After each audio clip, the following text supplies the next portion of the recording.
ในการก่อนกระทำบุญเอาไว้หลาย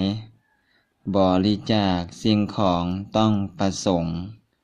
มาชาตินี้บุญจึงสวยให้มั่นคง จิตใจจำนงอยู่ดีมีมงคล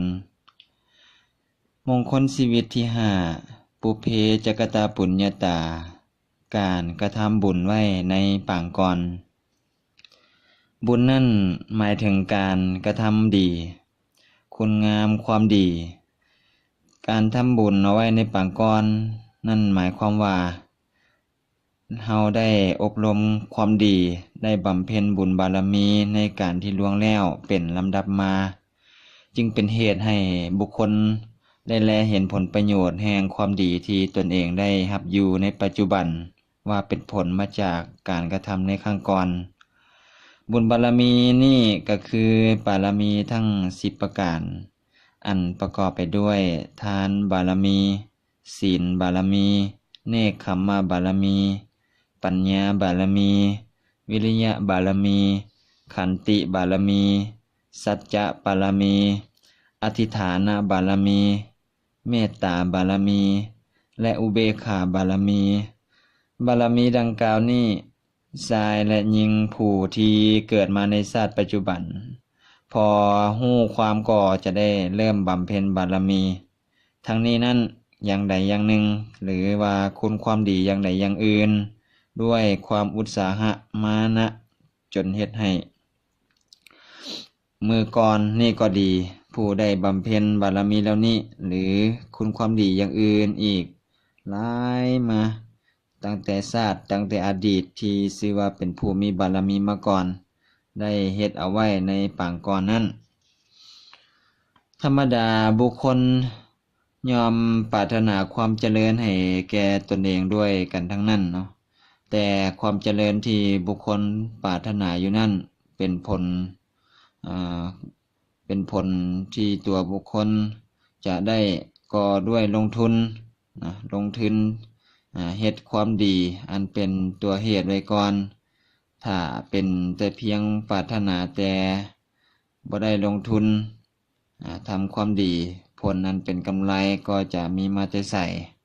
เพราะฉะนั้นบุคคลผู้ปรารถนาผลคือความเจริญจึงควรที่จะอบรมความดีคือบุญอันเป็นตัวเหตุซะก่อนเมื่อได้อบรมบุญอันเป็นเหตุเอาไว้ก่อนแล้วผลก็คือความเจริญแม้ว่าบ่ต้องปรารถนาก็คงจะมีมาเป็นแน่นอนอันหนึ่งบุคคลผู้ใดก็ได้กระทำบุญนั้นท่านเปรียบว่าเป็นประดุจดังขุมทรัพย์ไว้ทั้งเป็นขุมทรัพย์ที่ใหญ่ที่สุดในโลกเพราะว่าเป็นของที่ใช้บ่ฮู้จักหมดจักสิ้นสมบัติแม้นว่าของมหาเศรษฐีนับด้วยโกฏถ้าเจ้าของบ่ฮู้จักประหยัดใส่ใจฟุ่มเฟือยสุรุ่ยสุร่ายบ่ฮู้จักใช้ในทางอันควรและบ่ควรจนรายจ่ายได้ท่วมรายรับอยู่เสมอก็ต้องถึงความหมดสิ้นลงในคราวหนึ่งดังนั้นขุมทรัพย์ก็คือบุญแม้นว่าจะใช้จ่ายโดยประการใดก็บ่ฮู้จักหมดจักสิ้นกับจะเป็นทางเพิ่มพูนให้เกิดความเจริญยิ่งขึ้นเสียอีกประดุจดังบุคคลใช้ทุนหมุนเวียนให้เกิดกำไรยิ่งขึ้นฉะนั้นขุมทรัพย์คือบุญท่านได้จัดว่าเป็นขุมทรัพย์อันที่มั่นคงที่สุดในโลกเพราะความดีที่บุคคลได้กระทำไว้ก็เป็นของที่บุคคลนั้นเสมอไปบ่มีโจรคนใดที่จะสามารถจะมาลักหรือว่าขโมยแย่งสิ่งนำไปได้ทั้งจะติดตามตัวเฮาไปได้ในที่ทุกสถาน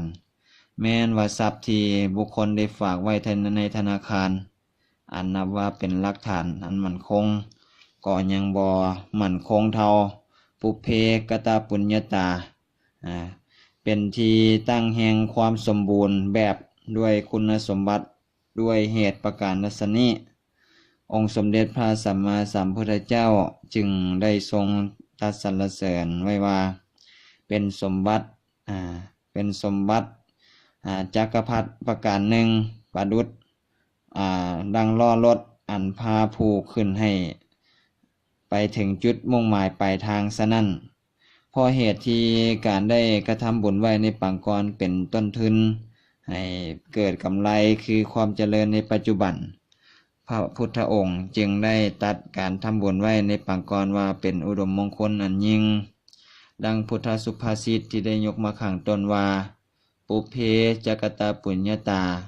การทำบุญไว้ในปางก่อน